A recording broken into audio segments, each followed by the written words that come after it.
وَيْلٌ يَوْمَئِذٍ لِّلْمُكَذِّبِينَ، تباہی ہو اس دن جھٹلانے والوں کے لیے. هَذَا يَوْمُ لَا يَنطِقُونَ، یوم لا ينطقون، یہ ہے وہ دن جس دن وہ بول نہیں سکیں گے. وَلَا يُؤْذَنُ لَهُمْ فَيَعْتَذِرُونَ، نہ انہیں یہ اجازت ہوگی کہ وہ کوئی جھوٹے بہانے، کچھ عذر پیش کر سکیں. یہ چرب زبانیاں، لمبی زبان، یہ دنیا میں ہی ہے. آخرت میں کسی کی زبان نہیں چلے گی. جتنا مرضی کوئی لمبی زبان والا ہے، اللہ کے سامنے کس کی زبان چل سکتی ہے؟ یہ دنیا میں لمبی زبانیں کیوں چلتی ہیں کہ ہم جو فیکٹس اینڈ فگرز ہیں ان کو چھپانے کے لیے آرگومنٹس کرتے ہیں. اللہ کے سامنے کون آرگومنٹ کر سکتا ہے کہ یا اللہ میری یہ مجبوری تھی، اس کی وجہ سے میں نماز نہیں پڑھ سکا؟ اللہ کو کون یہ بتا سکتا ہے؟ یہ دنیا میں کہا جا سکتا ہے جو رزق مانا بھی دے جناب عبادت ہے نا. یہ دنیا میں تو سارے ڈنڈیاں آپ مار سکتے ہیں، اللہ تعالیٰ کو کوئی کہانی کروا سکتا ہے؟ اللہ کو تو کوئی کہانی. تو اللہ فرماتا ہے کہ ان کو بولنے کی اجازت نہیں ہوگی. اور اس کی تفسیر تو پھر سورہ یاسین میں آتا ہے نا، الیوم نختم علی افواہہم وتکلمنا ایدیہم، ہم ان کے منہوں کے اوپر مہر لگا دیں گے، ان کے ہاتھ اور پاؤں، ان سے ہم کلام کریں گے، وہ ان کے کیے ہوئے اعمال کے اوپر گواہ ہوں گے. سورہ حمیم میں سجدہ میں آتا ہے کہ انسان اپنی کھال اور اپنے اعضاء سے کہے گا کہ تم تو میرے تھے، تم میرے خلاف ہی گواہی دینا شروع ہو گئے، تمہیں کس نے زبان دے دی؟ تو کھال اور انسان کے جسم کے اعضاء بول کر کہیں گے ہمیں اس نے زبان دی ہے جس نے ہر ذی روح کو، ہر زندہ چیز کو زبان دی تھی. ان کا عذر قبول نہیں کیا جائے گا. وَيْلٌ يَوْمَئِذٍ لِّلْمُكَذِّبِينَ، تباہی ہے اس دن جھٹلانے والوں کے لیے. هَذَا يَوْمُ الْفَصْلِ، یہ ہے فیصلے کا دن. جَمَعْنَاكُمْ وَالْأَوَّلِينَ، جس دن ہم تمہیں بھی جمع کریں گے اور سارے اولین، اگلے جتنے گزر چکے ہیں تمام اگلوں اور پچھلوں کو اس دن جمع کر لیں گے. فَإِن كَانَ لَكُمْ كَيْدٌ فَكِيدُونِ، پس اگر تمہارے پاس کوئی چال ہے تو میرے خلاف چل کے دکھاؤ.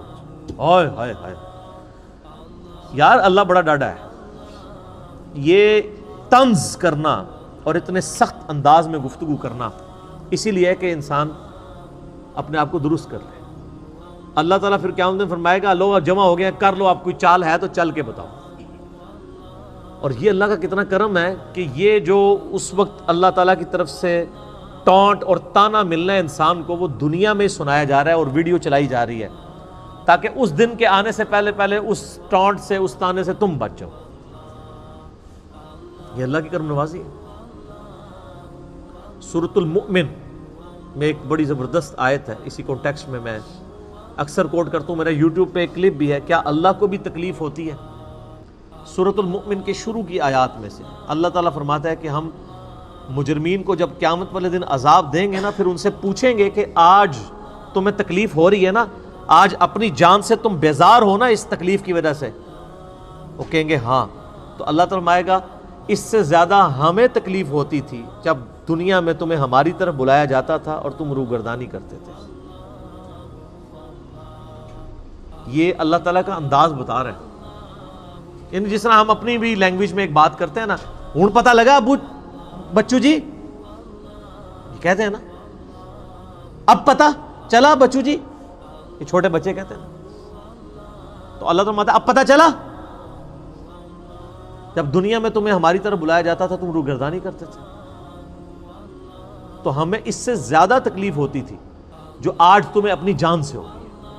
تو اس پہ میرا یوٹیوب پہ ایک کلپ ہے کہ اللہ کو بھی تکلیف ہوتی ہے. یہ بلکہ پورا لیکچر سننے والا ہے، مسئلہ نمبر 196. فکر آخرت پہ اس سے بہتر لیکچر میرا کوئی نہیں ہے. کاش میں دنیا میں واپس جا سکتا، یہ اس کا ٹائٹل ہے، جس میں میں نے سورہ سجدہ کی 11 آیات اور قرآن ریفرنس کے طور پہ کئی آیات کور کی ہیں. اللہ تعالیٰ فرمائے گا ہاں بھائی کوئی چال ہے تو چل لو.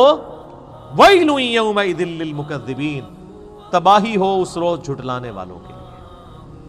یہ 40 آیات میں اللہ تعالیٰ نے ذکر کیا ہے ان لوگوں کا جو اللہ کے نافرمان ہیں. اب قرآن پاک کا چونکہ ایک امتزاج ہے کہ وہ پھر پازیٹیو گفتگو اہل ایمان کے حوالے سے بھی کرتا ہے، سائملٹینیس کنٹراسٹ. لیکن آپ کو حیرانگی ہوگی کہ یہ آپ جو اہل ایمان کے حوالے سے ذکر آئے گا کہ ان کو جنتیں ملیں گی، اس میں پھر یہ آیت ریپیٹ ہوگی وَيْلٌ يَوْمَئِذٍ لِّلْمُكَذِّبِينَ. یعنی جنت کے ذکر میں بھی اللہ نے دوزخ کے ذکر کو داخل کیا ہے کہ دوزخ سے غافل نہیں ہونا. ان المتقین فی ظلال وعیون. بے شک اللہ سے ڈر جانے والے لوگ سایوں اور چشموں میں ہوں گے اس دن.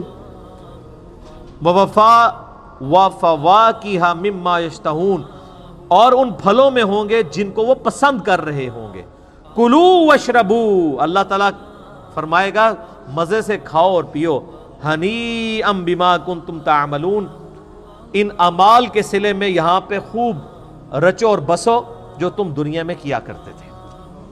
اعمال کے بدلے میں سر, صرف نسبت کے بدلے میں نہیں, صرف کلمہ پڑھنے کے بدلے میں نہیں, اعمال کے بدلے میں. اِنَّا كَذَلِكَ نَجْزِي الْمُحْسِنِينَ. بے شک ہم اسی طرح کا بدلہ دیا کرتے ہیں نیکوکاروں کو. لیکن وَيْلٌ يَوْمَئِذٍ لِّلْمُكَذِّبِينَ. جنت کے اندر بھی ذکر آ گیا. یہاں تو کوئی بوڑھا بھی ہوا ہے نا, اسے کہنا یار وہ خوف خدا کر لو, وہ کہتے جی ہن تسی ہن زندہ سانو جا کے دباؤ. 70 سال کا بھی ہوگا, 80 سال کا بھی ہوگا نا, تو وہ ابھی جینے کی خواہش رکھ رہا ہوگا, تو کہہ رہا ہوگا کہ اچھا جی پھر منو دابی آؤ جا کے, کوئی جنتی بھی گل کرو, صرف دوزخ دی گل. اللہ تعالیٰ نے یہ قرآن پاک میں اسلوب بتایا کہ یہاں پہ اب آپ یہ دیکھیں, یہ آیت 2 دفعہ ریپیٹ ہوگی جنتیوں کے ذکر میں بھی, اس لیے کہ تاکہ انسان کا قبلہ درست رہے. صرف جنت کی باتیں کرنے سے قبلہ درست نہیں ہو رہتا جب تک کہ جہنم کا ذکر نہ کیا جائے. کلوا وتمتعوا قلیلا انکم مجرمون. اب فوراً روئے سخن پھر واپس آ گیا ہے مجرمین کی طرف. ہلکا سی جنت کی سیر کرا کے واپس. کھاؤ اور پیو, دنیا میں عیش کر لو تھوڑا سا وقت. انکم مجرمون. بے شک پھر ہے تو تم مجرم ہی ہو نا. کتنی عیاشی کر لو گے؟ 50 سال, 60 سال, 70 سال, 100 سال, 130 35 سال, کتنے سال کا جی لو گے؟ 100 سال سے اوپر تو بہت کم لوگ جاتے ہیں. جاپان میں اس وقت یعنی دنیا میں سب سے زیادہ لوگ ہیں جو 100 کو کراس کیے ہیں, 5,500 لوگ ہیں. اور ان میں بھی جو سب سے زیادہ عمر رسیدہ خاتون ہے وہ بھی 125 سے اوپر نہیں گئی ہیں. کتنا کوئی جی لے گا سر؟ دنیا میں کوئی 150 سال بھی جی لے, صرف قیامت کا دن جو ہے نا وہ 50,000 سال کا دن ہے.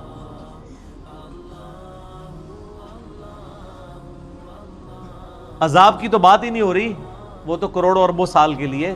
صرف قیامت کا دن جو ہے نا وہ 50,000 سال کا دن ہے. صرف دنیا میں نافرمانی کے سبب قیامت کا دن ہی عذاب میں کاٹنا پڑ جائے نا, تو یہ ان امیجنیبل ہے. 50,000 سال. اللہم اجرنا من النار, آمین. وَيْلٌ يَوْمَئِذٍ لِّلْمُكَذِّبِينَ. تباہی اور بربادی ہو ان لوگوں کے لیے جو جھٹلایا کرتے تھے. وَإِذَا قِيلَ لَهُمُ ارْكَعُوا لَا يَرْكَعُونَ. اور جب انہیں کہا جاتا ہے کہ رب کے سامنے جھکو تو جھکتے نہیں ہیں. کیوں نہیں جھکتے؟ وہ کہتے ہیں کچھ بھی ہے یا اللہ تیرے محبوب کی امت سے, نمازیں پڑھنے کی کون سی ضرورت ہے؟ ابھی بھی یوٹیوب کے اوپر کتنے وائزین ہیں بڑے تگڑے قسم کے, جو کلیئر کٹ آ کے یہ بیان دیتے ہیں کہ جی بس جو بندے نے کلمہ پڑھ لیا ہے, نبی علیہ السلام سے محبت رکھتا ہے, اب اسے کوئی ضرورت نہیں نماز روزہ کرنے کی, وہ جنتی ہو چکا. اور اس طرح کے جو وائزین ہیں نا, صرف ان کی تقریروں کے اوپر جو نعرے لگتے ہیں نا, اور کہیں نہیں لگتے, کیونکہ سستی جنت بیچ رہے ہوتے ہیں. اچھا انسان بھی کتنے بیوقوف ہیں, خود اپنی آنکھیں بند کیے ہوئے ہیں. انسان اگر خود تھوڑا سا تفکر کرے وہ بھی سمجھ لے گا کہ یار ایسا کرنے سے کیسے ہو سکتا ہے. دنیا میں بغیر محنت کے مزدوری نہیں ملتی, اور اللہ جس نے پیدا ہی مزدوری کے لیے کیا تھا, مزدوری سے مراد وما خلقت الجن والانس الا لیعبدون. اور اس پہ امام غزالی نے بہت زبردست بات احیاء العلوم میں کیمیائے سعادت میں لکھی ہے کہ اگر تم لوگوں کا یہ ڈھکوسلا مان لیا جائے نا کہ اللہ تعالیٰ نے یہ سب کچھ بس صرف ڈرائی اینڈ پہ چھوڑ ہی دینا ہے, کوئی کسی کا حساب کتاب نہیں ہونا, کسی کو عذاب نہیں ہونا, تو تم یہ کہنا چاہ رہے ہو کہ اللہ تعالیٰ اور اس کے پیغمبر دنیا میں ٹھٹا کرتے رہے ہیں ہمارے ساتھ, نعوذ باللہ. ظاہر ہے پورا قرآن دھمکیوں سے بھرا پڑا ہے کہ نہیں کرو گے تو رگڑا لگ جائے گا, تو یہ سب مذاق ہوتا رہے؟ ایسا نہیں, تمہیں سمجھ نہیں آئی اصل میں. یہ ٹھٹا نہیں ہے, یہ بہت سیریس معاملہ ہے. جب اللہ کے سامنے جھکنے کے لیے کہا جاتا ہے تو وہ جھکتے نہیں ہیں۔ وَيْلٌ يَوْمَئِذٍ لِّلْمُكَذِّبِينَ، تو بربادی ہے اس روز جھٹلانے والوں کے لیے۔ فَبِأَيِّ حَدِيثٍ بَعْدَهُ يُؤْمِنُونَ، اب اس قرآن کے بعد کس اور بات کے اوپر ایمان لے کر آؤ گے؟ یعنی قرآن میں اتنی واضح دھمکیاں آنے کے بعد ابھی بھی کسی چیز کا انتظار ہے کہ ہمیں کوئی اس طریقے سے آگے بات سمجھائے تو ہم سمجھ جائیں گے؟ اللہ تعالیٰ فرماتا ہے اس واضح دھمکی جو قرآن کی شکل میں نازل ہو چکی ہے، اس کے بعد اب کون سی چیز ہے جس کے تم انتظار میں ہو کہ اس کے بعد تم بات کو قبول کرو گے؟ جب اس کائنات کا مالک خود اپنے پیغمبر کے ذریعے اس کا کلام نازل ہوا ہے اور وہ خود دھمکیاں لگا رہا ہے، یہ نبی علیہ السلام کا کلام نہیں ہے، کلام اللہ ہے، آپ کی مبارک زبان سے نکلا ہے، کلام تو اللہ کا ہے۔ اس سے بڑی کوئی چیز ہو سکتی تھی کہ اللہ تعالیٰ خود دھمکی لگائے تو تب آپ کو یقین آئے اور مجھے یقین آئے؟ سب سے بڑی چیز یہی ہو سکتی تھی۔ تو اللہ فرمایا فَبِأَيِّ حَدِيثٍ بَعْدَهُ يُؤْمِنُونَ، کس بات پر اس کتاب کے بعد ایمان لاؤ گے تم لوگ؟ اللہ کا قرآن نازل ہونا، اس کی کتاب کا نازل ہونا، اور پھر صرف کتاب نہیں، اس کتاب کی پریکٹیکل اپلیکیشن۔ لَقَدْ كَانَ لَكُمْ فِي رَسُولِ اللَّهِ أُسْوَةٌ حَسَنَةٌ، قرآن مجسم، قرآن کا اگر کوئی ایک جسم بنایا جاتا، ایک پریکٹیکل، تو نبی علیہ السلام کی مبارک ذات ہے وہ، جو صحیح مسلم میں حدیث ہے۔ سیدہ عائشہ سے کسی نے پوچھا کہ نبی علیہ السلام کے اخلاقیات کیسے تھے، آپ علیہ السلام کے معاملات کیسے تھے؟ تو انہوں نے کہا قرآن نہیں پڑھتے، قرآن ہی نبی علیہ السلام کے اخلاق۔ یعنی قرآن کا مطلوب انسان اگر کوئی روئے ارض پہ ہے پریکٹیکل فارم میں، تو اللہ کے محبوب صلی اللہ علیہ وآلہ وسلم کی مبارک ذات ہے۔ پریکٹیکلی انہوں نے کر کے بھی دکھا دیا، سلیبس کی فارم میں کتاب دے بھی دی، اور قیامت تک کے لیے چھوڑ بھی دی۔ حجۃ الوداع کے موقع پہ بھی فرمایا قرآن چھوڑ کے جا رہا ہوں اور میری سنت۔ غدیر خم پہ بھی فرما دیا کہ قرآن کو پکڑ لینا، ہدایت پہ رہو گے، چھوڑ دو گے گمراہ ہو جاؤ گے، اور میرے اہل بیت کے ساتھ اس نے سلوک کرنا۔ قرآن ہی کر کے گئے نبی علیہ السلام۔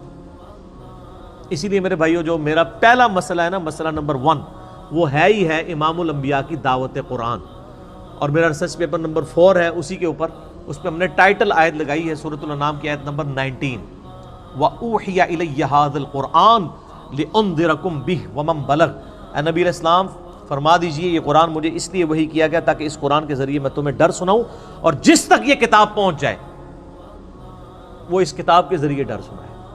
فَذَكِّرْ بِالْقُرْآنِ مَنْ يَخَافُ وَعِيدٍ، قرآن کے ذریعے اے نبی علیہ السلام نصیحت کیجئے اس کو جو خدا کی دھمکی سے ڈر جائے۔